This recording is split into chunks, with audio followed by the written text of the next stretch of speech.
slightly disappointing that it's so boring when I get to my stuff and they just clear the room. But I get that. All right. Should we just go? I want to revisit from 2 meetings ago now, the revenue side of our story, before we get into the expenditure side.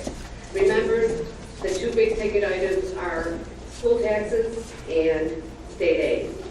Joe just made a little comment about state aid, and I had done the property tax cap calculations for you, and they're on the website. But they are slightly updated, and I wanted to share that with you tonight. Remember when I did that, down on the bottom, that little asterisk, it says to be submitted to the comptroller by the first of the year. When it came time for the districts, when the comptroller opened up the portal, within about 2 days, there was a big hoopla about what was in the portal, and they gave out some clarifying information, which basically said, relating to the treatment of the capital tax levy exclusion, which is that prior year exemption, the $182,470, they will populate that line item from our last year's tax calculation. So what we had projected in last year's tax calculation for the exemptions for 13-14, they put in this year as our 13-14. So it did slightly change our calculation, so I just wanted to go over that. Actually, if you can believe it, to the better.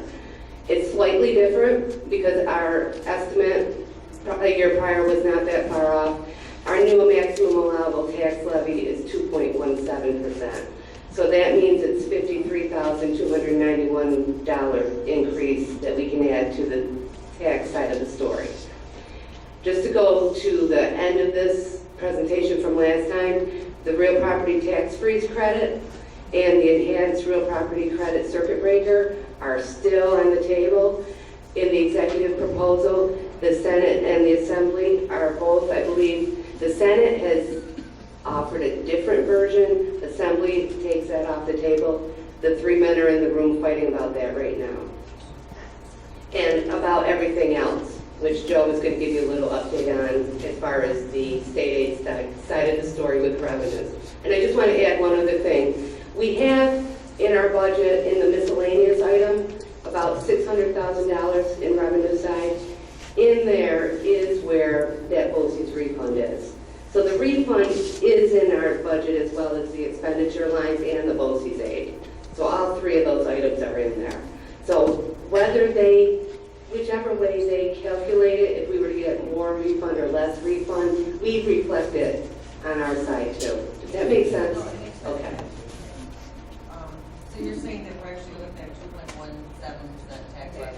Yeah, it's our maximum allowable. And that's just, okay, anything above that, we're gonna have to get Supermajority. 60% of the people, so it's left. Go home and tell all your voters we have to go higher to come out over a 2 point. Because I honestly believe we leave money on the table and we don't go out for more than tax. Well, when we talk about leaving money on the table, before we weren't going to, we have not gone to our maximum allowable up until this point. Right. So we were never saying that we wanted to go over it in the past 2 years, but we didn't go to it. Last year, our maximum allowable was way more than 2.7. Right, it was like 5.17, but we only levied 375. That was the money left on the table, so to speak. Right. The year before that, it was like Yes. 7%. Right. 5%. Right. Every time we went to the table, we could have been using that to build up our. Right, but that wasn't asking for the supermajority. No, that Oh, going over this 217 would be a supermajority, correct? But I mean, seriously, if you want to make about that money, up to the maximum we requested, we would have a little bit less of a deficit even today. That's right. But we Correct. didn't, because we left the money on the table. Now we only have a 2.17%, and this is gonna do crap for us. And we have, that's all we can go out for. Which, Correct. unless everybody wants to go out and get super majority and get 60% more people to vote to say yes, which I would always do for them, and everybody else is gonna do.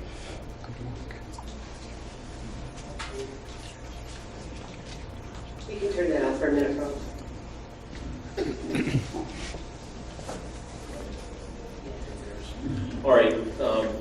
again, I shared a little bit with everyone as far as the state aid goes. Again, $21.7 million over the past 5 years with a 3.5 gap elimination adjustment right now. The governor has proposed $603 million increase for a total of 807 in his proposed budget. What that means to our district is he added $323 million in gap elimination restoration, and that's that 477,000 that we were talking about earlier and talking about in the last board meeting. The Senate's increase is $812 million. No increase in the foundation aid, but $541 million in restoration and phasing out the GEA, the gap elimination adjustment, in 2016-17. What that means for our district, if they calculated the same formula that they used with the governor's proposal, it's approximately $500,000 increase in our state aid. So close to $1 million is what we project. The Senate has a $1.1 billion increase, $335 million in foundation aid, and then also $367 million in restoration. The governor right now, $323 in restoration, the Assembly, $367. We don't know exactly what that means as far as additional state aid means with the Assembly's proposal. As Maureen pointed out, they are right now in the midst of negotiations. We have spoken with both Assembly and Senate legislators, and again, I thank everyone that has gotten on the website, gotten on our Facebook, and is writing letters or making phone calls to Will Barkley and Senator Ritchie that we need to eliminate that gap elimination adjustment. Last year, the Assembly and the legislature said that they would eliminate it in 3 years. Then we had discussions that there was additional aid. I just find it amazing that the Senate is looking at $540 million to New York City UPK, additional monies to charter schools, and a private school tax credit for the following year. When we are not whole, we are still looking at 3.5 in the gap. You remember the gap elimination adjustment was put into place to balance the state budget. They now have a surplus, and that money needs to come to our school districts.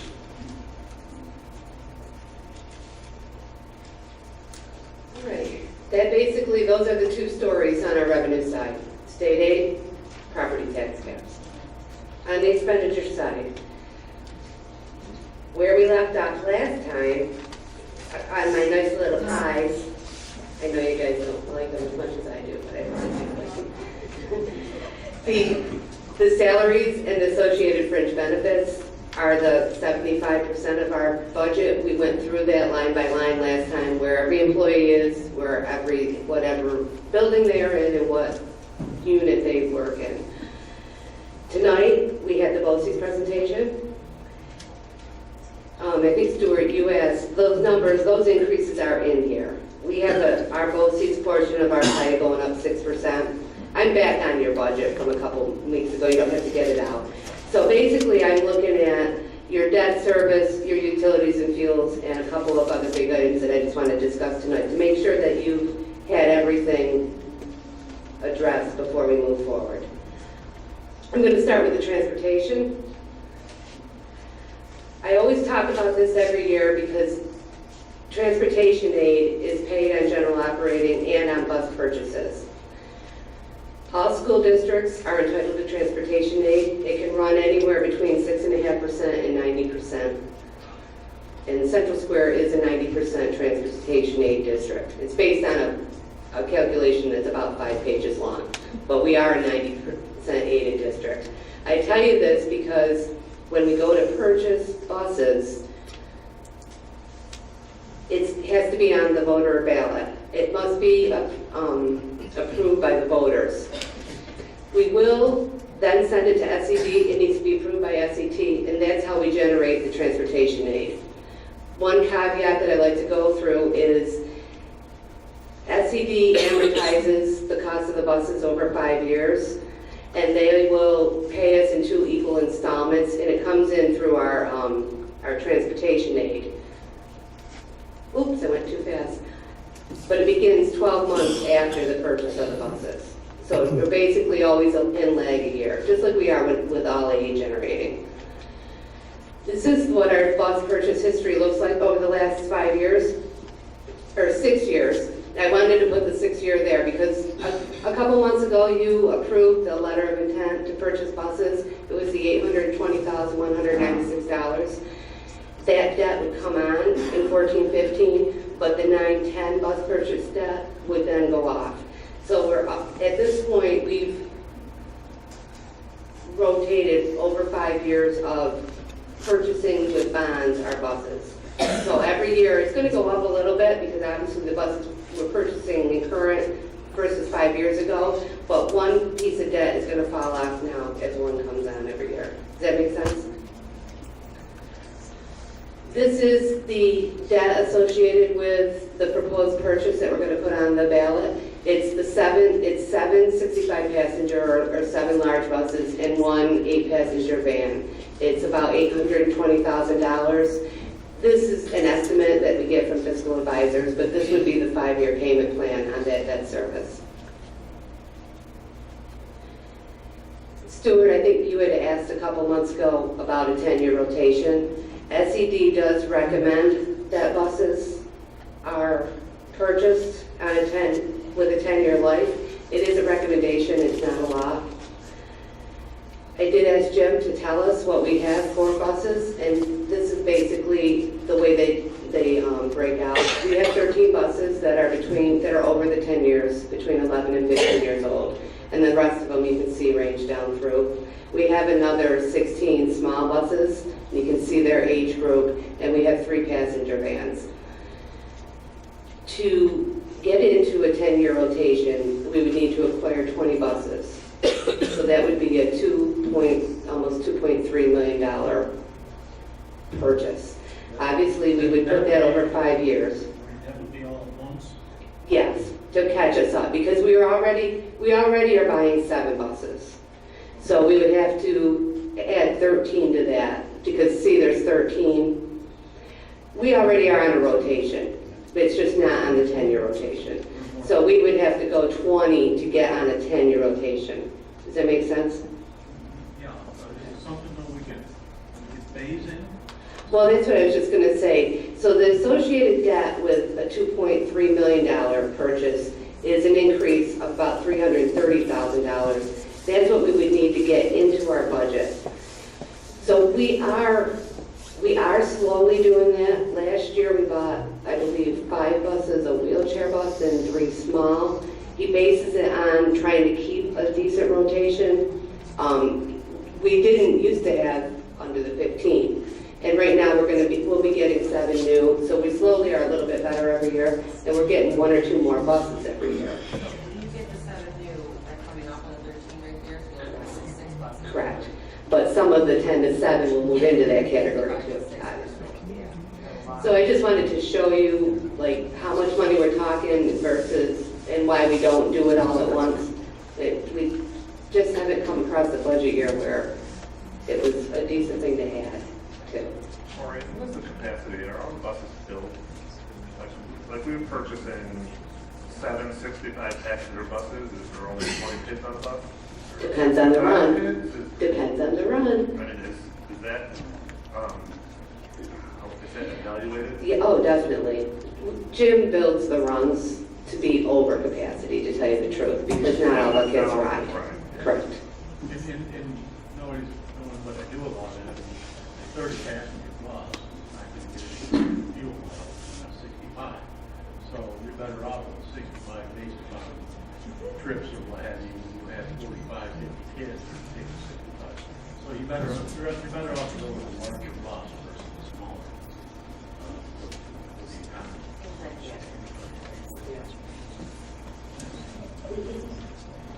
Any more questions on buses? I'd like to go through it because I want to make sure that everybody realizes it's going to be on the ballot for voter approval. I think they learned this through the whole process of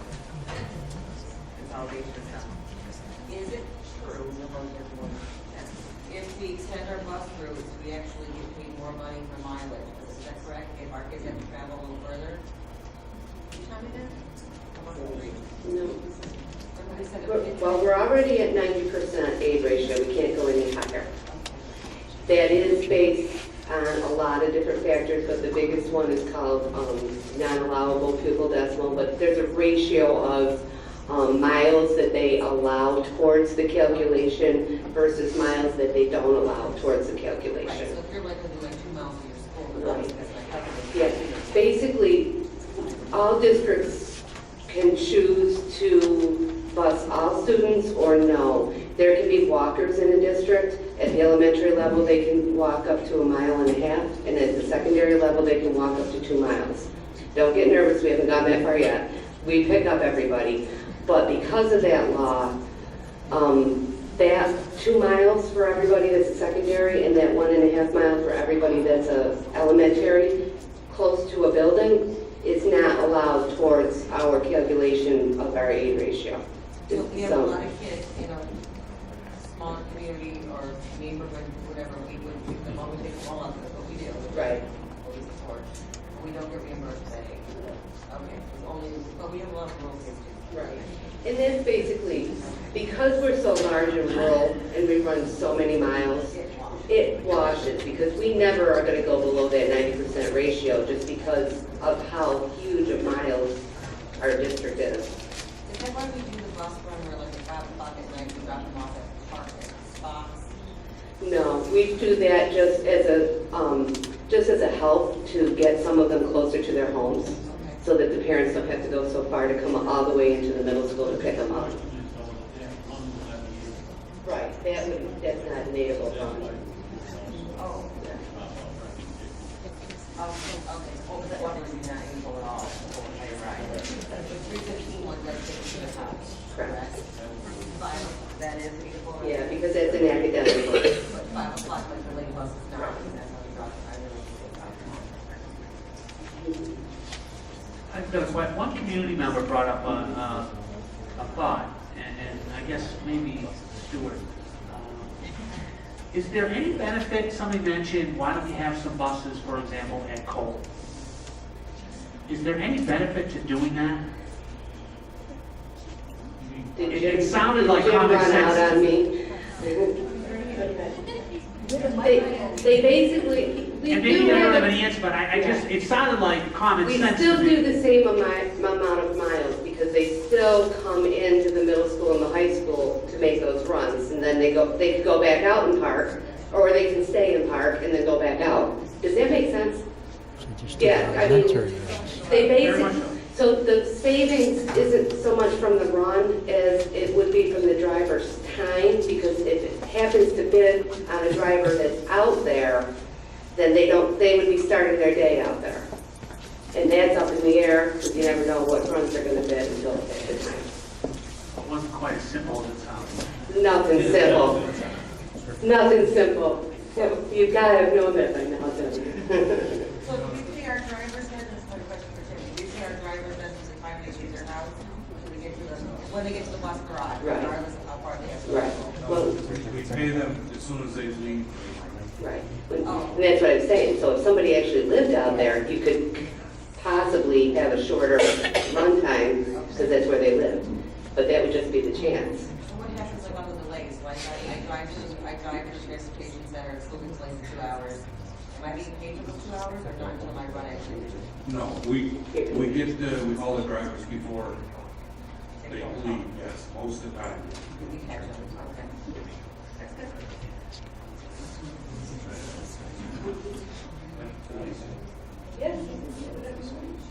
Mr. White had a question about bus capacity. When I plan the routes on paper, all the high school, middle school runs are at least 100%. Figuring a bus fits 43 high school, middle school kids, I schedule 50 to 52 most of the time.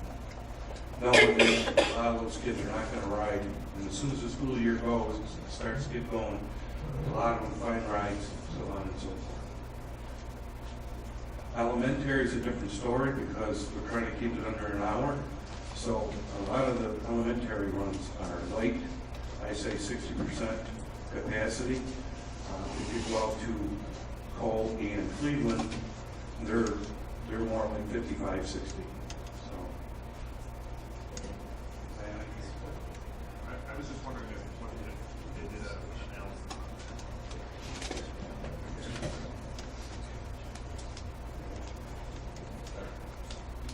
Thanks, Jim.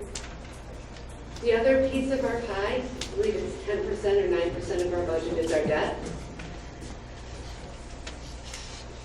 We have 5 pieces of debt currently running. These are basically 5 mortgages. If you look at it in your normal, the way you would look at your home mortgage or your home budget. There's our debt principal balance at the end of June of this year. Over to the right is the principal and interest that'll be due through 14-15 school year, and the principal that will be paid off on that debt. So that 5.8 million is an expenditure line, along with the debt payments that are associated with our bus purchases. That 28.6 million is also the number that we used when Dr. Seversky was doing his study. So I just wanted to put it in that same, what do I want to say? The same display that he did by the school building versus in total. Because when I talk about that, I'm always talking about it in total. To me, it's one serial bond worth however many millions of dollars. But when you go back and look at building aid, and you look at the capital projects that are associated with those pieces of debt, they can have up to 12 different project numbers associated with them. So if you look at the one, we call it the stadium project, but that was the time when, the project when we built the stadium, but there was renovations in all buildings. So if you look down through that, the total debt that's due at the end of this year is 2.2 million, but there's a piece for every building in our district. And those pieces are what drive the building aid that we receive back. So if we were to sell any of these buildings, the entire piece of debt will remain with us and we'll have to pay the payments, but the piece that drives the aid will stop running, and we would have to have either sale money or something to continue to pay for that. So that's why we talk about the debt that's associated with the buildings. Pardon? You have reduced aid. We'd have reduced aid. Yep. Okay, so, and it's just, I was on a slide, because I saw it was here for a second. So where you have each one of these buildings, you allocate it. Do you do the allocation based on square footage or based on? No, based on the aid that it's driving. When we had those projects, there were certain approved pieces of construction that happened in those buildings. So that was the number that was spent on that building. Okay, so in this, oh, because you're going to the next slide. Okay, go ahead. Go ahead. So if So I can ask on that slide, the BOCES piece, our capital was 6.8 million of that total capital that Greg spoke to, is that? actually, it was about 7.4 million. If we go back to the first slide here, there's payments on it this year. We're doing it right now, so it was a little, yeah. It was a 6.8 plus Yes. the 4. And their project was, again, Arwada, so we did pick up the biggest piece of that debt. And it's gonna be a beautiful building for all of us to use. Let's go positive.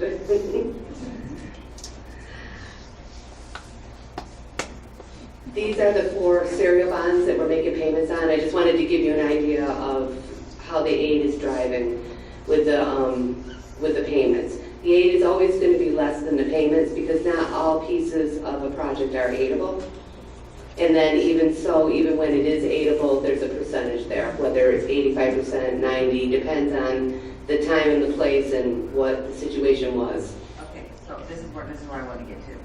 All right, let's think about this right now. You have the refinance of Albee Moore and CSMS, which is the middle school. Mm-hmm. Right now, we pay out about $3 million a year, and we're getting back $2.7 million. Mm-hmm. If we take those students out of the middle school, the aid goes down to that, is that correct? No students? You still get- That part is up for debate still. SCD's been looking into that in recent years because all of a sudden, obviously, sale of buildings is a big thing across the state. They, to the best of my knowledge, if a building is empty, we would have to say that we are either repurposing it or that it would be for sale. We can't just empty a building willy-nilly. So if we repurpose it, they're gonna look at it. Obviously, we're not gonna repurpose it, we would be selling it, so yes, the aid would stop. Okay, so yes, while it's sitting vacant with a for sale commercial sign on it, we are not getting a large chunk of this income. Correct. And how do we make that up across the board? My suggestion, or what, I mean, yeah. I would say that when we're talking about the middle school, obviously we're talking about the sale of the middle school. We would have to take the piece of the sale that's associated with our mortgage, our debt on that building, and set it right there and make the payments with that money. Because it's inside of all of those other serial bonds. It's inside all four of those different, let's go back here. See, there's a refinance debt associated with middle school, there's a stadium project debt associated with it, there's an Excel piece of debt, and an energy performance contract. All of those things are one in the minds of the bank, or whatever you want to say, the tax exempt bonding. They have no concept that if there's 12 different parts to it that's driving aid on the other side. So all they want is their one payment. They don't want 1/8 of it for something. Lose the interest on that, correct? Correct. Like I said, with the interest of, say, 3% or whatever. We put it into an escrow, we're gonna get what, 1%, so we're paying more just to hold it. Correct. I know. Yep, that's, you know how finance is right now. And there used to be a day when you would bond a project and you could make money during the interval of holding the money. Yeah, But I just, Okay, so with that scenario, that gets to my mind, we sell, we take the kids out of the building, we put a for sale sign on it, we don't get any more aid, we still have to make the payments. And we watch we gotta pay the interest. and we gotta pay the interest part too. And if we sell the middle school, like someone comes and, offers us this grand amount of money, we pay off this amount, we pay off this nearly $8 million. And then the other, let's just say they gave us 9. We pay $1 million that we can put where, on to pay down our debt, or what is that become? either we need to refund it to the voters, or we can use it for a reserve that, That we've been depleting yes, on a regular basis. right. Yeah, we can't use it to just fix our budget for the next year, a 1-year fix. No, but the thing is, we pay off any additional debt either? No, only the debt associated with it, yeah. Okay, But you can't pay it now, you gotta put it to the side. Right, but we would be, right. an escrow agent would be obviously paying the debt of Then it. if we take it out of that. Right, Okay. right. So our building aid would show a decrease, but also so would our debt expense. You know what I mean, by the same ratio. Correct. What's that? Well, yeah, so that's gonna go up, I mean, yeah, this is not. Yeah. Yeah. Yeah, right, the capital project would be the other whole piece of it. So we would probably take any possible overage in the sale towards the capital project, towards the local sale. Right. Yeah, because the capital project has to go to all of our buildings. Yeah. Every one of our buildings has issues and problems. Oh, correct. No, One little, we're gonna build, a campus, we're not gonna, we're gonna spread that out amongst. right. Buildings that have issues leaking. Yeah. Or parking lot, all that kind of stuff. One more thing. I just want to say one more thing.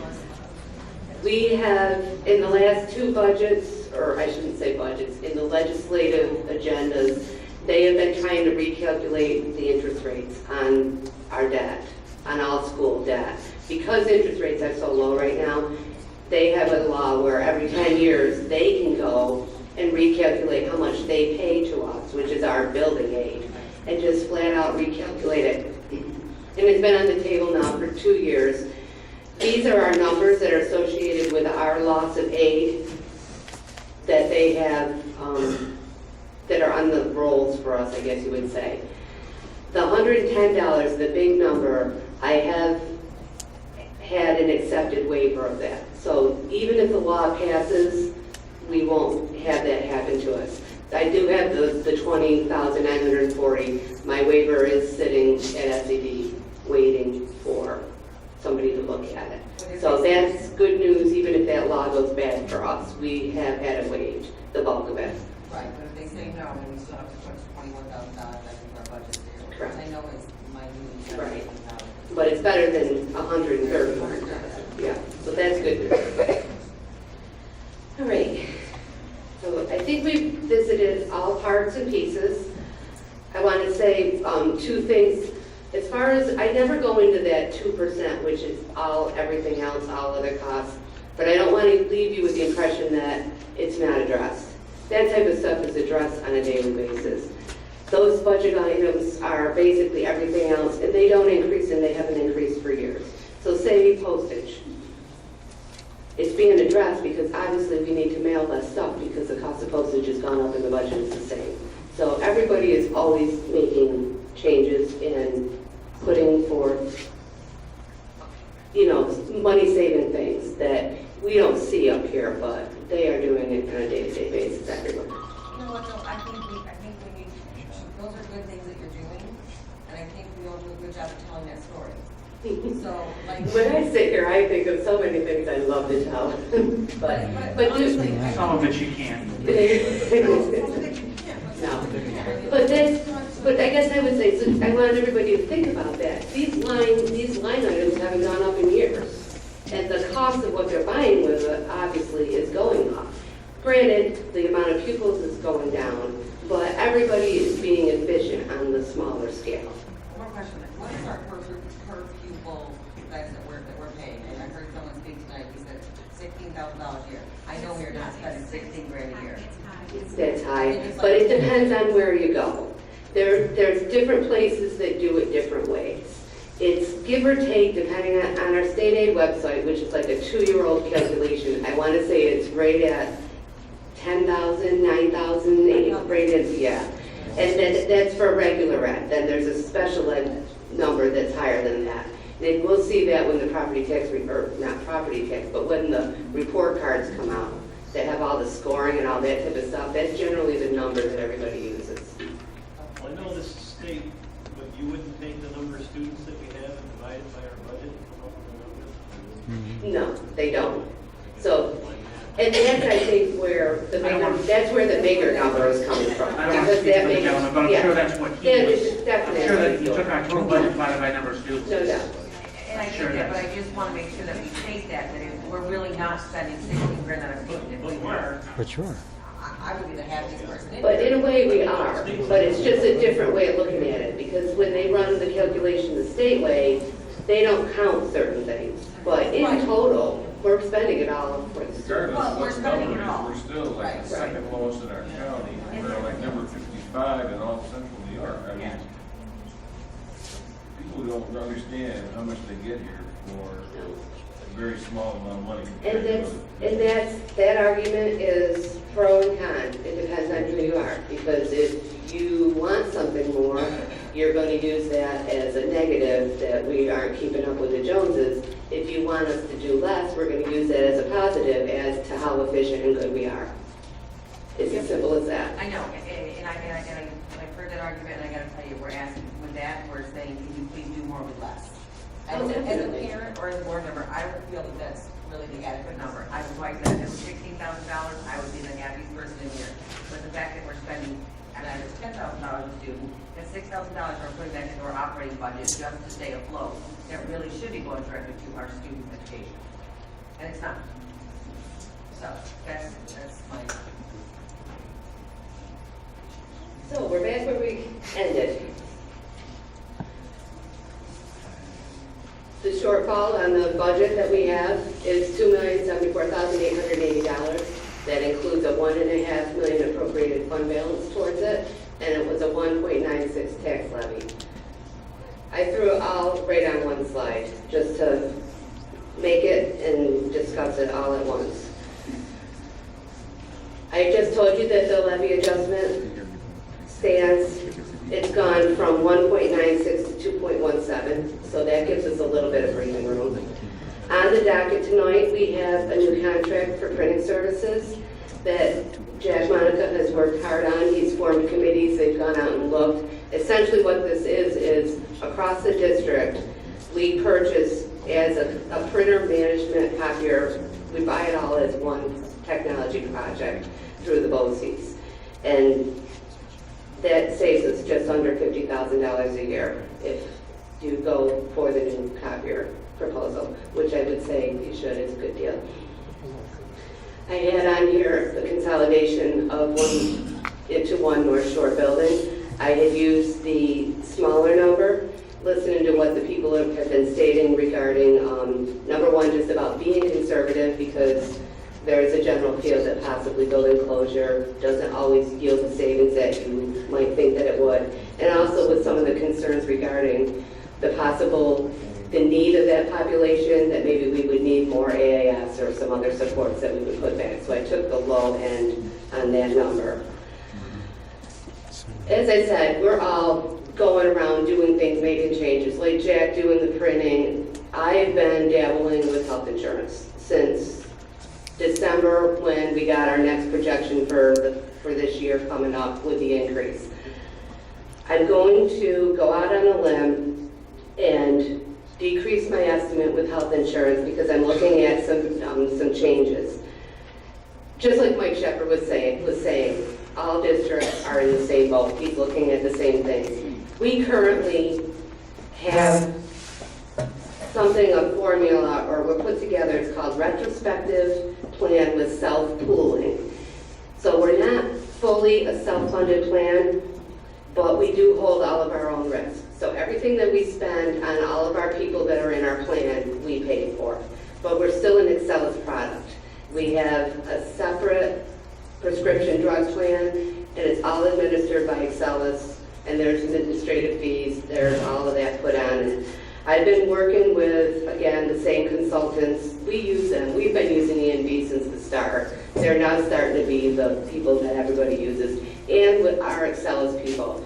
And we're looking to move towards a fully self-funded plan. What that does, it will help us with some of the Obamacare administrative fees that are put on state-approved insurance plans, which is what the Excelis product has and what we use. So if we take some of that and look at a new, the pharmacy, the prescription benefit management, those are management companies that are out there that make the best deal for buying prescriptions, basically. And you can shop those. So if we go self-pooled, we don't have to use the Excelis product, and we would go for another possible savings there. So they're giving me some numbers. This one makes me very nervous because I'm definitely putting the cart before the horse. But on the flip side, I would hate to know that there is possible savings that I'm working towards, and I'm not going to ask people to be making decisions based on something that I think we can realize. So I'm going to put that out there. Joe and the administration has been they look at the staff. I mean, obviously everybody's working on this. We're looking at 9 teaching positions and 3 teaching assistant positions. And Teresa works on that all the time. The CSE meetings are going as we speak, and they'll go for the next 2 months. So it's tough to determine and estimate that, but that's what we're working towards. One of the things that I would also like to say is if we were to receive additional state aid, which we're fairly confident we are, that it goes to those 9 teachers and teaching assistants, those staffing cuts. Some of those staffing cuts are based on enrollment, but it also increases class size. Maureen, can you, when you get put together your health department adjusted for the retrospective to go self-serve, next kind of take a side by side comparison with Dr. Kelly. Yeah, well, we've got a lot of them because, of course, everybody that's quoted has their own thought on it. But yeah, we basically, on the pharmacy side, we spent just over $3 million on prescription drugs. We can do whatever we want because we would be self-insured. And we have no stop loss at this point. So we would definitely start a little bit lower and then as we go into it, we we went over on a couple of issues. And I'll find the best to be there,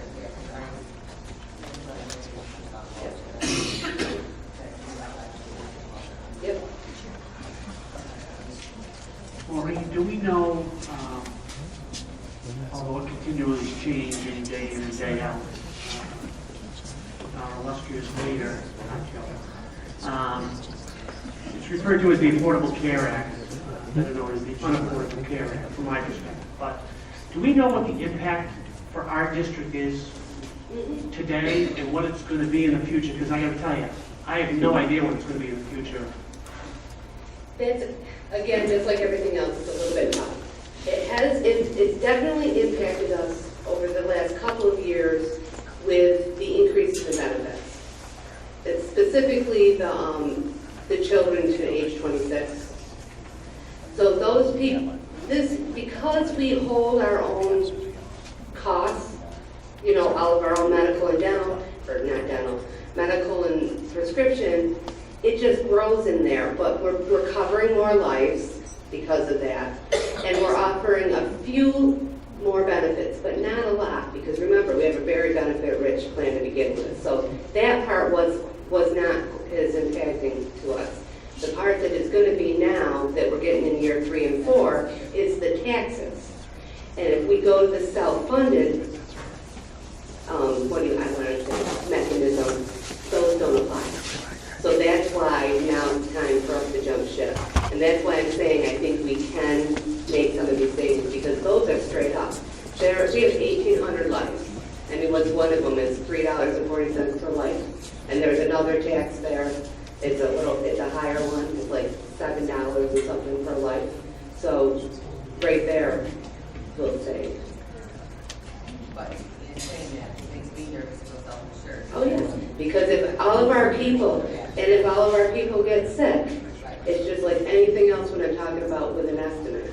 If everybody gets sick at the same time, I'm gonna be looking like a fool for even putting it up here. Or you get a couple really seriously sick people that just get cancer, a couple of babies, you've got some really big health risks here. That makes me nervous. All right. Anything else? I'd like to see what the 3 elementary and 6 secondary, you said some are related to decline in student population.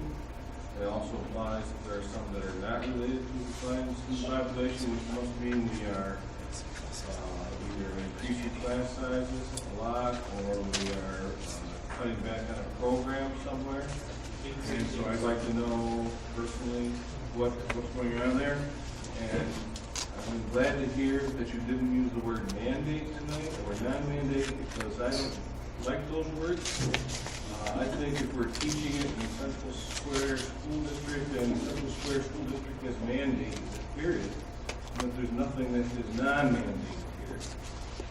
And so I would like to know personally, where all these positions are coming from, if they're not related to enrollment. I'll provide that information. I have more questions too. How much money do we give to athletics? What was the question? How much money do we give to athletics? Like, do we have a set budget line item? I Yeah. haven't seen it. If you look down on the budget, it's called Interscholastic Athletics. Yeah. It's just over $700,000. 702, 793 is the proposed budget for 14-15. That does not include the athletic director. He is up in the, he's in the admin, correct. And it doesn't include gym teachers. They're within their staff in the building, right? So it's only the associated costs with the teams and the coaching and some of the equipment. And it also doesn't include transportation. That's in the transportation piece. We also have extracurricular, Yep.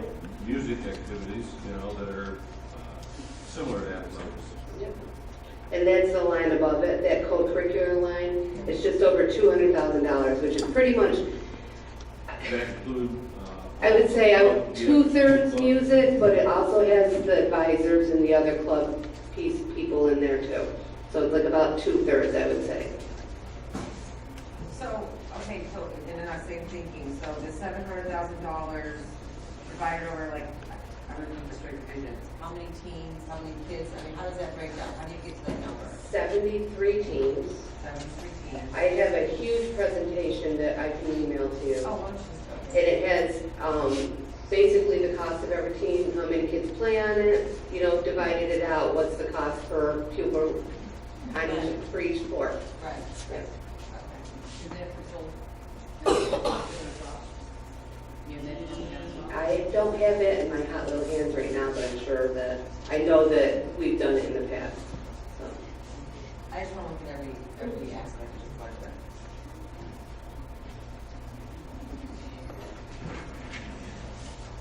Good. Thank you. Thank you very much.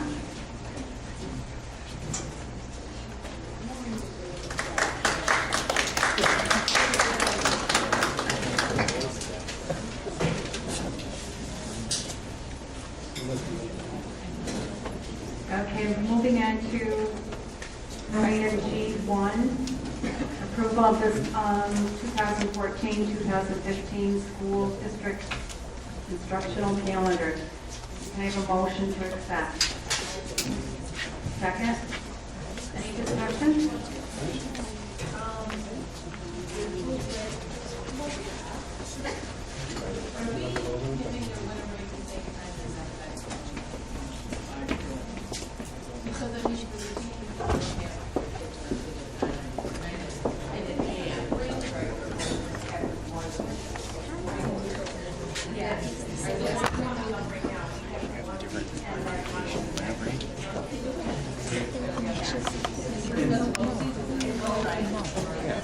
What we were told is that OCM will not align with us.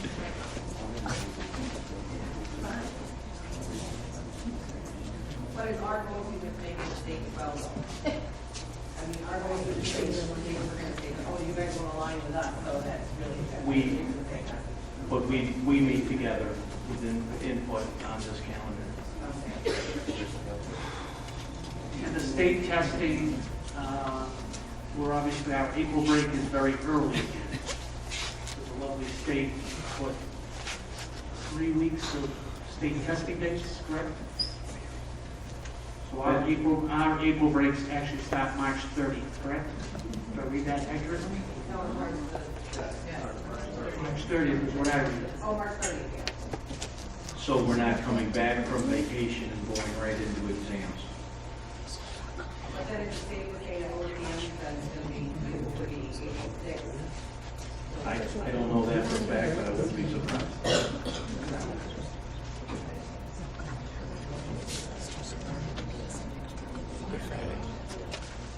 Can I call for a vote, please? All in favor of accepting the calendar as is? Randy? Okay.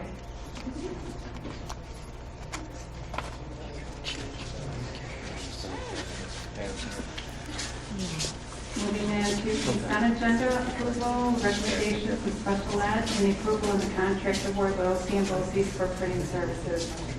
Can I have a motion to accept the consent agenda? Second, please. Any discussion? On the OC's printing services, I guess it is. This amount is not in their budget, correct? This is separate and distinct, correct? This 202, 128.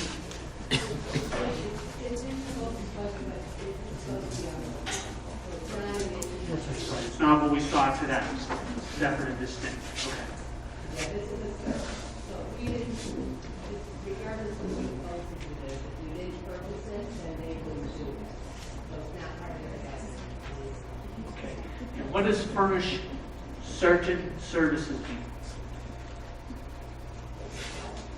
In order for the Regional Information Center to furnish certain services to the district, They support the machines. They provide donor and staples and the service to keep them working. this is all our printers throughout the district. Copies. Copies.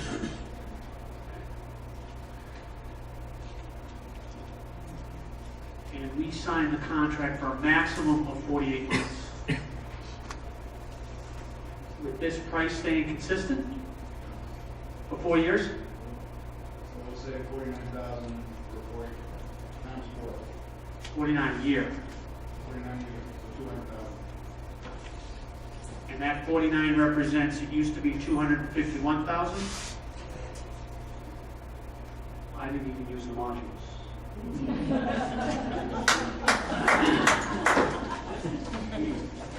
Yeah, but you didn't derive your answer the right method. I know, I don't have all the... Is that everything, Ann, It's or? not drawing. Where's your Thank you tape? for the answers.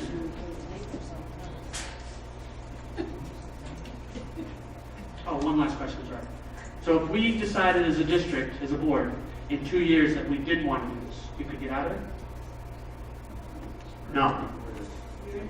So we're committing to 4 years now. Who are we with now? Yeah. OCM. This just beat them up, we're gonna get the same level of service? No, but remember, the BOCES generally bid our big things, so they have copier contracts already bid. We just put our specs together and they go to the people that are already awarded the bid. Jack meets with everybody, inspects everything, because they're all different. And gets what we need for the bid price, which is better than market. So I go to the Ricos, the Usherwoods, Eastern Copier, Viva, et cetera, look at their products, see what will last 4 years. So that's part of the decision as well. What will hold up that long?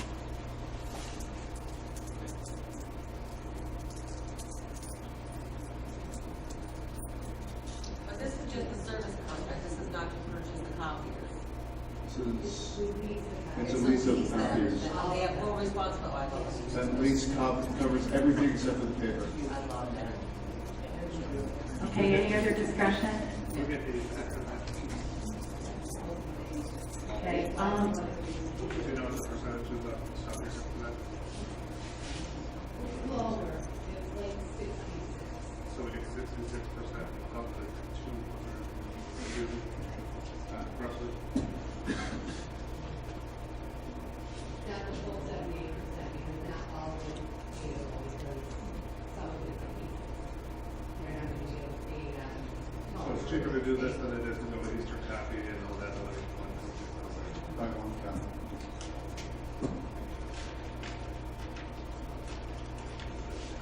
okay, can I call for a vote, please? All in favor of accepting that? Thank you. Moving on to item I, personnel, taking all of the personnel issues, instructional, non-instructional personnel. Motion to accept item I. I'll move. Mary Ellen, you second? Oh, yeah. Any discussion? All in favor? Okay. And I'm looking for a motion. Okay. I'd like to move that we move into executive session to discuss negotiations with no action to follow.